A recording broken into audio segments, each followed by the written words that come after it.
Yeah, so we're going to just talk about the importance of presentation and some general concepts about writing scientific English.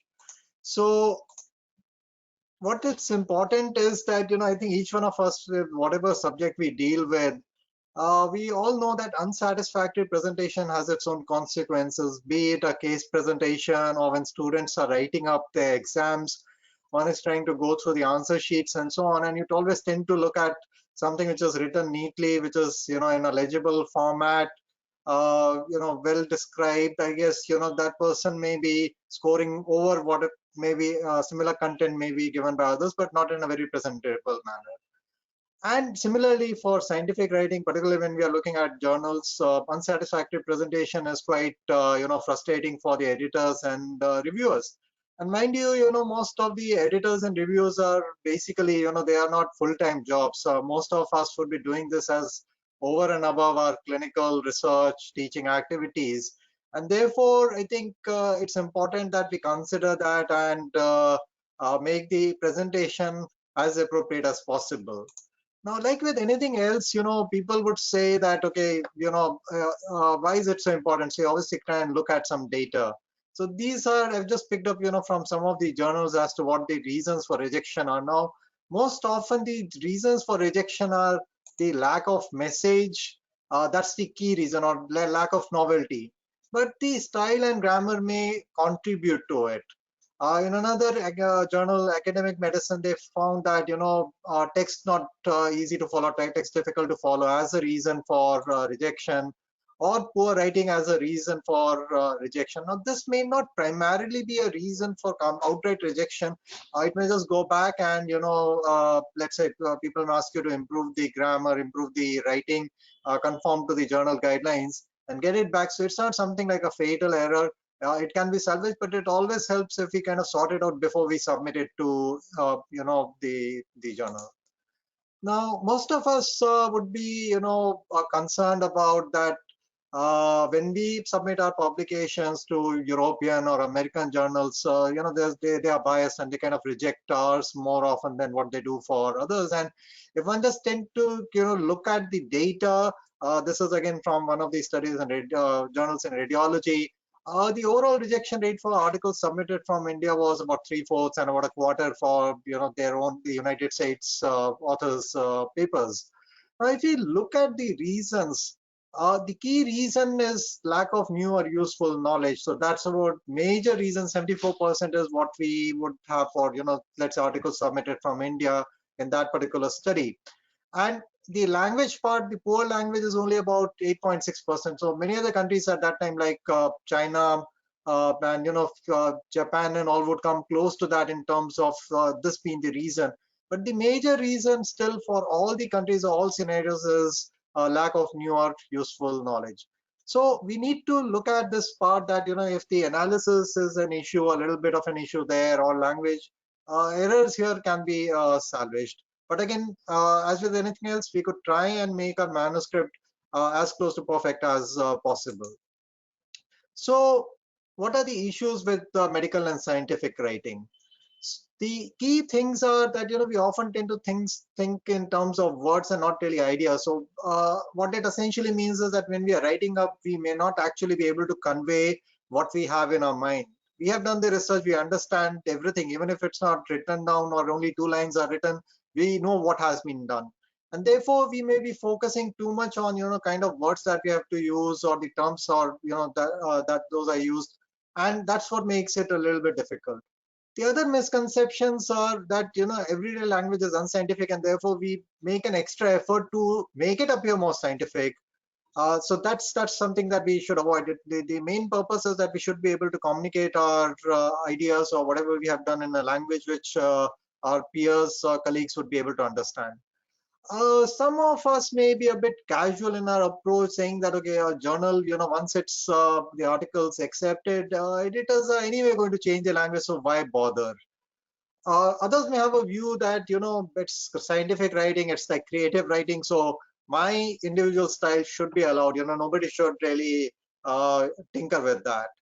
Now, these are some of the misconceptions. All said and done, I think the general principles are to be able to communicate what we have done in a language which is simple enough and without any confusion, and the other person is able to understand it. At the same time, one would have to follow the convention for writing scientific papers. So each of the journals, broadly, even though we know the IMRAD format is a overall, framework, but what is important to know is that each journal would have its own nuances in terms of how they want the paper to be written, the abstract, structured or not structured. If it's structured, how many points structuring, whether they're going to allow headings, subheadings, and so on. At times they may be, commenting on the styles of references and the sequence. So it's important that whenever we are preparing a manuscript for a journal, we read the guidelines to the authors carefully. Now, coming to the writing part, I think again I'm just reiterating that you need to keep your text simple and short. Avoid kind of artificial kind of writing or complicated writing. Uh, so I'll just take you through some examples. This particular module we use for workshops, which Indian Pediatrics does, and so many of us have contributed to this particular presentation. And often it's like interactive and it's an in-person kind of a workshop. But here I think I'll just try and read out and give you the basic, the key concepts here. So brevity is something which your editor is always looking for. Means very often the reviewers and they are kind of looking at the scientific part. The editor does look at it, but also what the concern of editor is that whether the adequate journal page space is available, and even if the word limits for certain articles, let's say, is 3,000 words, doesn't mean that we fill up the 3,000 words. It doesn't mean that we fill up those 3,000 words.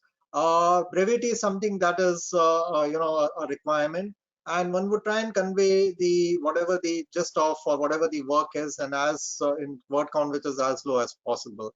So these are just some of these examples, maybe more general examples, but these convey the point. So this particular sentence reads: the relationship between nature of saltwater to freshwater in the Bay of Bengal that fluctuates often is extremely important to everyone, including scientists, residents, and environmentalists in that area. Now, what the authors are trying to convey is basically conveyed by this as well. The fluctuating salinity in the Bay of Bengal concerns the environmentalists, scientists, and residents. So suddenly you see that the meaning remains same, and it's just about less than half of the words of this particular sentence. Similarly, the sentences may be too wordy, like this example. In my personal opinion, it is necessary that we should not ignore the opportunity to think over each and every suggestion offered. It can be done in 7 words. I think we should consider each suggestion, and it could be even reduced to 5 words. We should consider each suggestion. So what these are trying to tell us that whatever we may have written in the first draft, we should try and revisit and see if we can simplify the text, make it less, wordy. Apart from that, other tips for writing concisely are deleting words that have little or no meaning, delete some redundancies, where possible, replace a phrase with a word, avoid changing verbs to nouns, and use active voice when appropriate. So we're going to take a few examples for each of these tips. Many of the words have little or no meaning, like kind of, basically, really, actually, and many of these words figure in our day-to-day language. So, and when we write it down, these are also likely to appear. So a sentence may have been written as productivity actually depends on certain factors that basically involve psychology more than any particular technology. What the author wants to convey is that productivity depends on psychology more than on technology. So here, like words which are used like actually, basically, these don't really add anything to the meaning of the sentence. Then there may be redundant words like true and accurate, pink in color, round in shape, period of time. All of these could be cut down and only a single. So if you just said pink, it implies that there is it's referring to color. Once we are writing time, we don't really need to mention the period of time, or shiny in appearance or large in size. I guess these are just we could delete the redundancies here. Where possible, we could try and replace the phrasal word, like due to the fact that could be replaced by with because, are in a position to, by can. It is possible that may be replaced by may.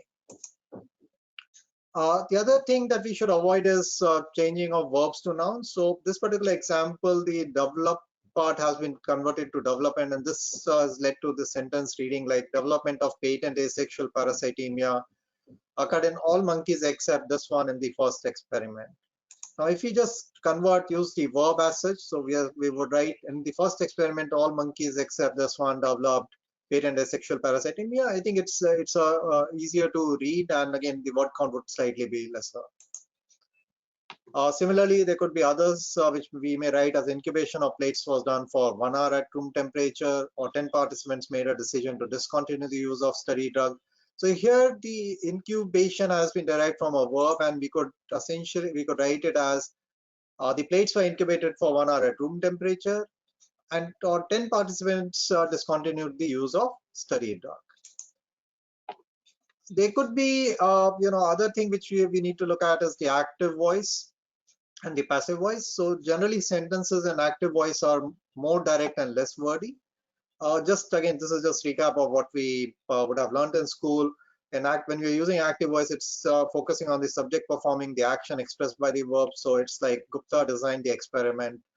Passive voice, the subject receives the action expressed by the verb in the sentence format. So here the sentence would read, the experiment was designed by Gupta. So this particular sentence reads better than the one where passive voice has been used. So some examples again.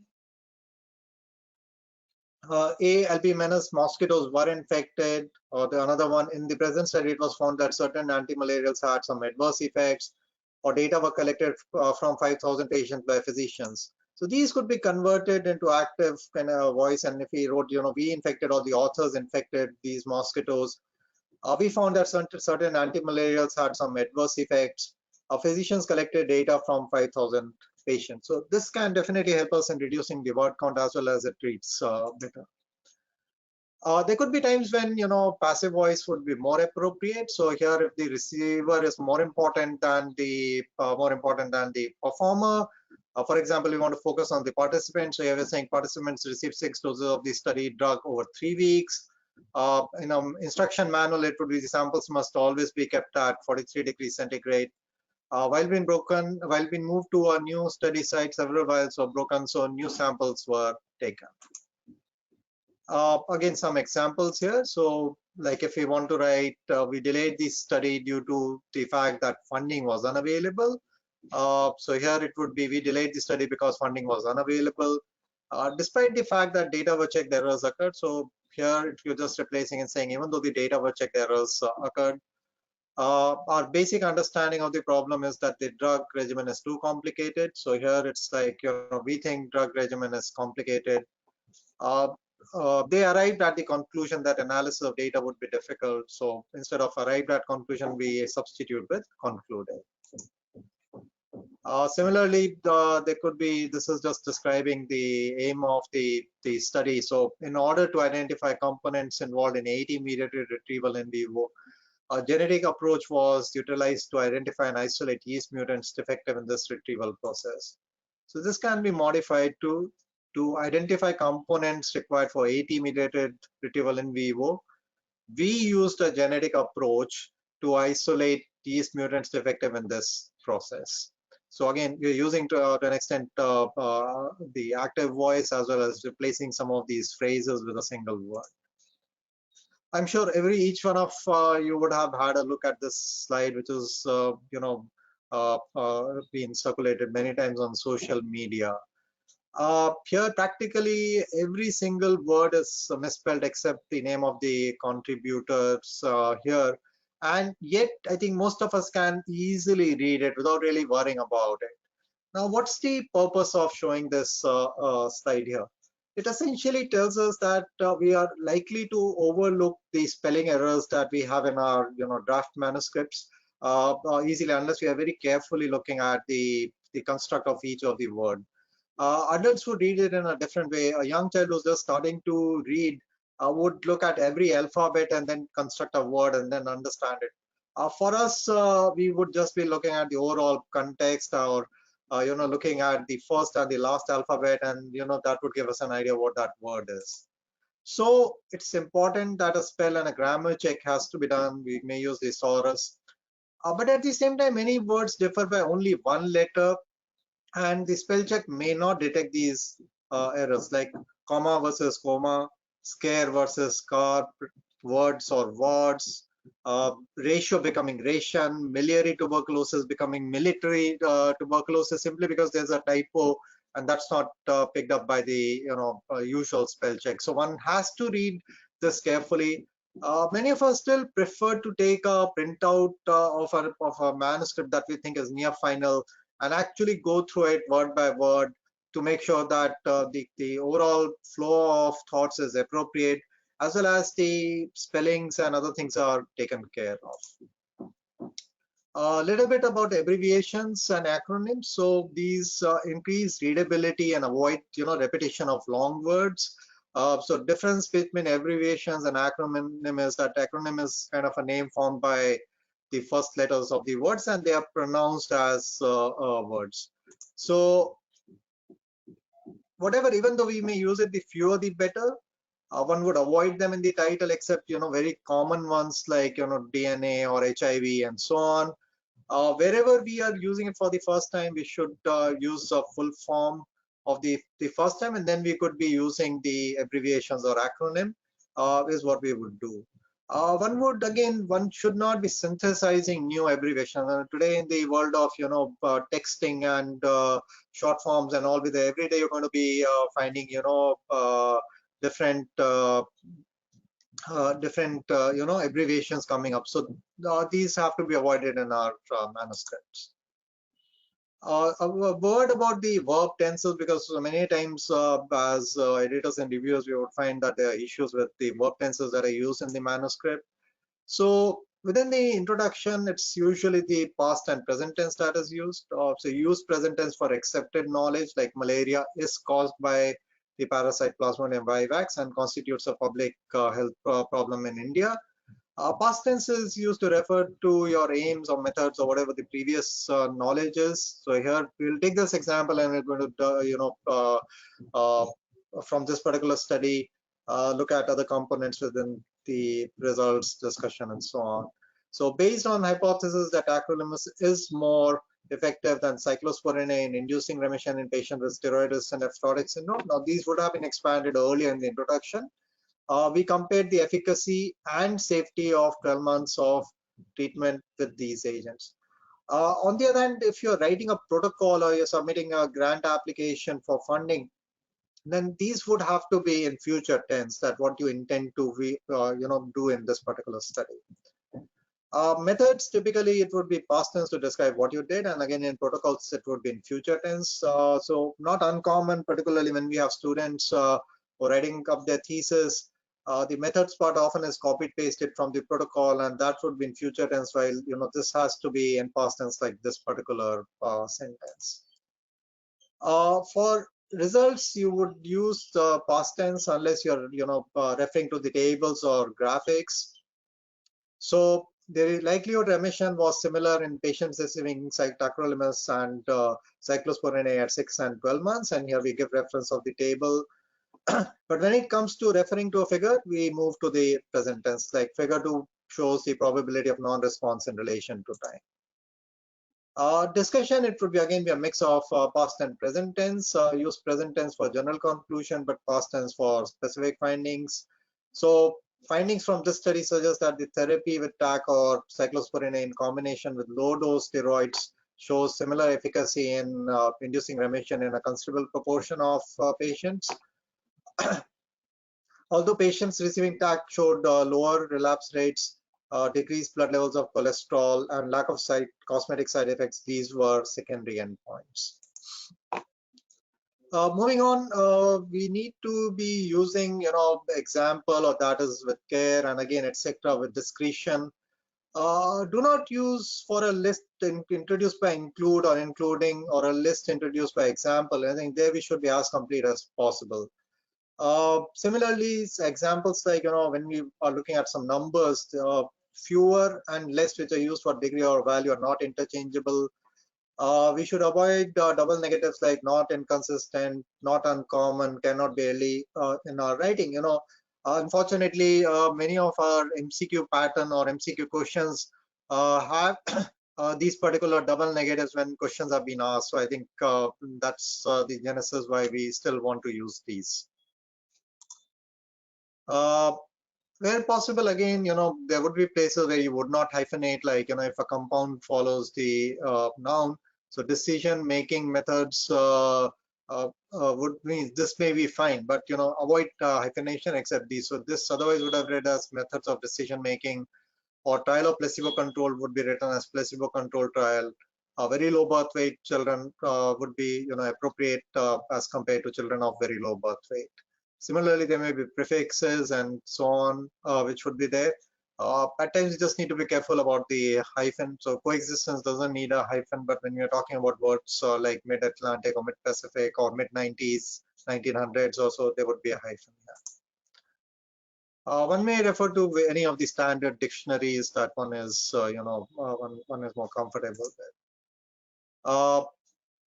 Similarly, there's a query that should you always use a comma before an and.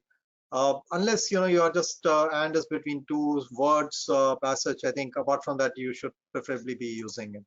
So like, this again as a general example, he had a large head, short legs, and a thick chest containing strong heart and big feet. So these two sentences would be, this the one when we add a comma before and is more clear. Though even though we would understand this as well, but it could kind of suggest to somebody that it's the thick chest which contains both a strong heart and big feet. Commas again, wherever possible, means use only where it's required. So they separate clauses like the numbness, and we're kind of describing it, which had been apparent for 3 days, disappeared after therapy. It may be used to describe a series like each patient completed a 21-item, 7-point self-administered questionnaire. But we don't really use, commas here, like we don't have a comma in between after randomized in a randomized placebo control trial. Semicolons and colons we're going to talk about now. So semicolons separate independent clauses in a compound sentence. So there would be, it says must have a link. There could be something like, figure 1 shows inhibition, and then the semicolon. However, the reproducibility is poor. The word normal is used loosely. Indeed, it is not easily defined. Colons, on the other hand, exemplify or amplify the first particular part of the sentence. So the solution included the following components: phosphate buffer, double distilled water, and a chelating agent.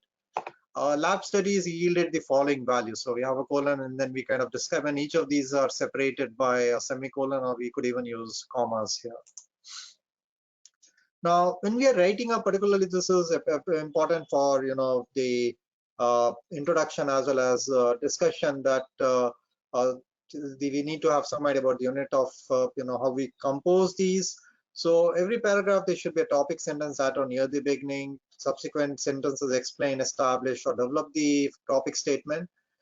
Final sentence then emphasizes the topic sentence or states some important consequence. And if there's the next paragraph, it links it to the next paragraph. So again, from the tacrolimus cyclosporin study, the findings from this study suggest that therapy with TAC or cyclosporin A in combination with low-dose steroid shows similar efficacy in inducing remission in patients with steroid-resistant nephrotic syndrome. And then we're elaborating. So although patients receiving TAC showed lower relapse rates, decreased blood levels of cholesterol, and lack of cosmetic side effects, these were secondary endpoints.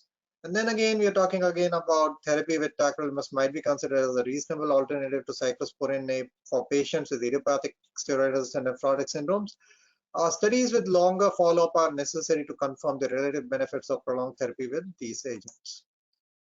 Now, some examples, and again, there are issues here. So it's like a 5-month-old infant is admitted with vomiting and diarrhea for last 6 days. The case has moderate dehydration, blood urea is 42, serum creatinine 0.63, and so on. Units not been mentioned for most of the analytes, and referring to child as a case. Now, some of these appear because in our day-to-day, maybe even rounds, this is the language we may be using. We may not be really be focusing on the units of the various analytes. So maybe a better way of writing: a 5-month-old boy was admitted with history of vomiting and diarrhea, and again, spellings like double T and vomiting corrected. Diarrhea, so need to be looking at whether the journals follow the British or the other American English styles. Of 6 days duration, and features suggest about moderate dehydrations. Investigation showed a blood urea level of 42 and so on. And here now we have specified the units, as well as we are not using short forms like for sodium, we're not using the Na plus, or for potassium clay K plus. Just a few other things, writing tips. So one would avoid using same words or phrases too often, and one may look for synonyms. Uh, as far as possible, use short sentences, and you may connect them suitably. Pay attention to the articles, and that's something that's important. Again, very often we miss out on them, and particularly, missing out on them indirectly helps you to reduce your word count. But then this is not the appropriate way of writing up papers. Uh, the copying of text is a big issue. I think that's going to be talked about separately, plagiarism. But again, here within the context of the language and style, it's important that we do not copy any text. If there's a quote or there's a particular sentence which has to be, reproduced as such, then it has to be in quotes along with the appropriate reference. One would avoid subjective words, superlatives, avoid repetition of methods and results. Pay attention to significant figures, and again, it's important that you proofread your paper several times and then ask your friend to proofread. So overall, it's important. What we need to know is that scientific writing can be learned. Very often the draft is rather big, and multiple revisions may lead to the final appropriate shape, which is well written. What counts are appropriate and conveys the meaning. Like anything else, like good research, good writing also needs planning, drafting, rereading, revising, and editing. And all of us would, have improve our writings by self and peer review. And obviously, once we have our papers reviewed and they come back, be it accepted or rejected, we learn from that. And finally, it's the practice which would help us. I don't know whether we can reach perfection. I think there are many senior people here in this panel, and I think many of us would still face papers being rejected, or substantial modifications being done. So I think with this, I would like to thank you all for listening to this particular session. And